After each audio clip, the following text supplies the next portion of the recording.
So I just broke up with my girlfriend, and I'm not asking for pity or support or anything. I'm fine. But I wanted to talk about this while it was still fresh because I think that's when the best time to talk about things is, when it's fresh. Relationships are hard, and it's hard to be that person. It's hard to be the person who's going to be the bad guy in the end. Or not necessarily the bad guy, just, the one to end it all. People don't really ever tell you about that. People always talk about it's hard to get broken up with and you'll heal and it'll be okay. But no one tells you what it's like to be on the other side of that coin. And the other side of that coin is just as bad, if not worse, for people that really care about their partners. And that was the truth for me. If you're going to rip their heart out, do it kindly. As kind as you can be about something like that. It can be difficult, but you need to define how people should treat you and respect yourself enough to not let people maneuver you into bad situations. Emotionally abusive and manipulative relationships are super freaking common, and it's tricky because they jostle with your head feels and can make you feel like a squashed fly on a window. Stuck, powerless, sad. Emotional blackmail is a way to control or manipulate someone by using guilt, fear, and obligation against them. Is someone passive-aggressive, overly controlling? Do they use threats like, do this or I'll hurt you? Or even, do this or I'll hurt myself? It puts you in a complicated position because it can feel like there's a responsibility to provide this person with whatever they need because obviously you care about them and you don't want them to feel this way or even do something bad to themselves. But this is a hard pill you've got to just swallow. You are not personally responsible for anyone's happiness. Responsibility shouldn't be assigned to you, even if it breaks your heart to step back. People normally aren't equipped to be able to help someone with their issues anyway, so it's best to encourage them to see a professional who's been trained to know how to handle things. When our partner is genuinely hurt, this should be a sign to apologize. Avoiding that apology or never giving one is one common behavior that can kill a relationship. Sometimes it can be a bit difficult to say sorry. On the outside, it may seem we're too proud to apologize. Beneath the surface, we may feel afraid to admit we made a mistake. It can be scary to feel like we're inadequate or guilty.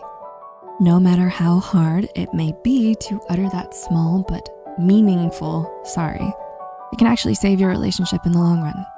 A 2017 study published in Frontiers in Psychology found that if you offer a sincere apology, the other person is much more likely to forgive you. Another research study from 2014 showed that apologies reduce feelings of anger. Basically, a simple but sincere apology can help get rid of all of the negative tension between you two. This may sound a bit cliche, but numerous psychological studies over the years proved the importance of clear communication with your partner. For example, a 2021 study published in Personality and Social Psychology Bulletin showed that your relationship may flourish if you avoid negative communication patterns, like making assumptions. When you and your partner don't communicate your needs and wants with each other, you're forcing each other to read each other's minds. You might assume what the other one is thinking or put incorrect labels on each other. For example, your partner might feel tired from a 12-hour shift at work, but you assume they're mad at you and uninterested in speaking to you. You say things like, "What did I do to you now?" Or, "So you're just giving me the silent treatment?" Now you're angry for no reason and your partner may now be confused or may get angry back. This whole situation escalated because communication didn't happen. To avoid putting yourself in such situations, make sure to communicate your wants and needs clearly. Maybe your partner tells you how exhausted they are when they get home. Maybe you ask why they're being so quiet. If you find yourself trying to assume your partner's wants and needs, just stop and ask. More times than not, your assumption will not be completely true. Oh no, I'm boned. I'm so f***ed. Wait. Oh, you're kidding. Oh, you're kidding. No. Fuck. Okay, well, I guess I'm dead. It had reached a point in my relationship, right, where one of us was hurting the other. And it was hurting in a way that you can't really do anything about it as the party that's hurting the other party. The only thing you can do is let them down slowly. Sickening, but I want that too. Sometimes real life relationships aren't very Jim and Pam. Number 1, I'm sorry. Sometimes partners can unintentionally hurt each other. Maybe a joke goes too far or their cooking gets criticized a little bit too much. When our partner is genuinely hurt, this should be a sign to apologize. Avoiding that apology or never giving one is one common behavior that can kill a relationship. Sometimes it can be a bit difficult to say sorry. No matter how hard it may be to utter that small but meaningful sorry, it can actually save your relationship in the long run. Do you sometimes feel awkward apologizing, even though you would like to? Try writing it out. Pour your heart out and apologize with a letter or small note on the fridge. We bet your partner will definitely appreciate it. Is that a witch's hut? That is a witch's hut. Let's go over there. I've been in a few relationships, right? This was the only one that was real. And I've learned from all of them. And what I've learned from the other two is that you shouldn't really let your guard down too quickly, because people don't show who they are until a year after the relationship really is going on. The term manipulation gets thrown around a lot, and because of that, I think a lot of people would feel they would be able to identify manipulation if it happened to themselves. But it's not as easy as, Chad and Sally are dating. Sally wants to go out with friends. Chad forces Sally to stay home with him. Chad's a manipulator! But the way manipulation works is that it builds up slowly over time and is almost entirely emotional. Chad might instead start isolating Sally from her friends by nitpicking things he doesn't like about an individual person at a time. I don't like how Nick talks to a lot of girls. That's kind of weird. Don't you think Dawn drinks too much? That's not too responsible of her. Little implants like that can make Sally view her friends not as highly one by one and start trusting Chad more. A few months of this go by and Sally's not hanging out with any of her friends anymore and Chad successfully isolated her, which means he has much more control over her thoughts and emotions. You still might think that's easy to see through, and some people are better at picking up on warning flags than others. I think it's important to keep in mind that everything in real life is much more humanized than when we talk about them. For example, we're raised to believe that drugs are awful. It's pretty much brainwashed into us. You're at a party, the lights are blaring, and someone comes up to you and goes, "Hey kid, wanna do a drug?" Time slows down, the cigarette is glowing with evil energy. You look up, and all of a sudden they've grown horns and fangs, and oh my god, it's Satan! No, that's not what happens. Realistically, you'd be at a small get-together with close friends. You've had a nice night with them so far, laughing and having a good time just like normal. One of them just takes out a little sandwich baggie and is like, "Hey, I've got Coke."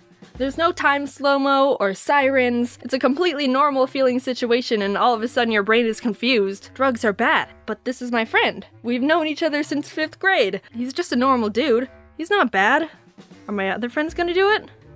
Your brain thinks of any excuse it can to rationalize behavior from people you trust or think highly of, which applies to relationships. It can be difficult, but you need to define how people should treat you and respect yourself enough to not let people maneuver you into bad situations. Emotionally abusive and manipulative relationships are super freaking common, and it's tricky because they jostle with your head feels and can make you feel like a squashed fly on a window. Stuck, powerless, sad. But what about red flags that only start revealing themselves once you've built trust with someone and have a connection with? When your opinion of someone is positive, those flags can start being overlooked, or you start saying, "Oh, but they're a good person. I trust them. Oh, I mean, they wouldn't want to hurt me on purpose." It's easy to rationalize warning signs of a bad relationship when you have a positive view of someone, but it doesn't mean that they're not there or should be ignored. Because of that, toxic relationships are much more prevalent than you'd realize, and it can be difficult to know what to look for. There's a chance you're in a hurtful relationship right now and don't even realize it. It can be difficult, but you need to define how people should treat you and respect yourself enough to not let people maneuver you into bad situations. Is someone passive-aggressive, overly controlling? Do they use threats like, "Do this or I'll hurt you," or even, "Do this or I'll hurt myself"? It puts you in a complicated position because it can feel like there's a responsibility to provide this person with whatever they need because obviously you care about them and you don't want them to feel this way or even do something bad to themselves. But this is a hard pill you've got to just swallow. You are not personally responsible for anyone's happiness. I like to imagine I'm my own little ecosystem and I do my best to maintain it every day. If there's a person or a relationship I have that just feels like pollution in any way, maybe it started off well but slowly started feeling damaging, then I've got to just step back and ask myself if I need to kick them off my planet. It sounds harsh at first, but you really can't drop your responsibility to maintain your ecosystem in hopes to improve someone else's. Who's gonna watch your ecosystem? No one. Because that's your responsibility. Sickening, but I want that too. Those of us who are romantics at heart often fantasize about that perfect if we were a movie love. Even if you're not a romantic, you might still want a special someone by your side to lean on, laugh with, cry to, and cuddle the heck out of at the end of a bad day. Remember Jim and Pam from The Office? Despite all their ups and downs, they still had a beautiful romance. They trusted each other, supported each other's dreams, and were lovers and best friends at the same time. Sickening, but I want that too. Sometimes real-life relationships aren't very Jim and Pam. Sometimes they look more like a mild version of Ryan and Kelly, a little dysfunctional and pretty toxic. Toxic behaviors can creep in on your relationship, whether you mean to or not. What are some of those common behaviors that can kill a relationship? Keep watching to find out.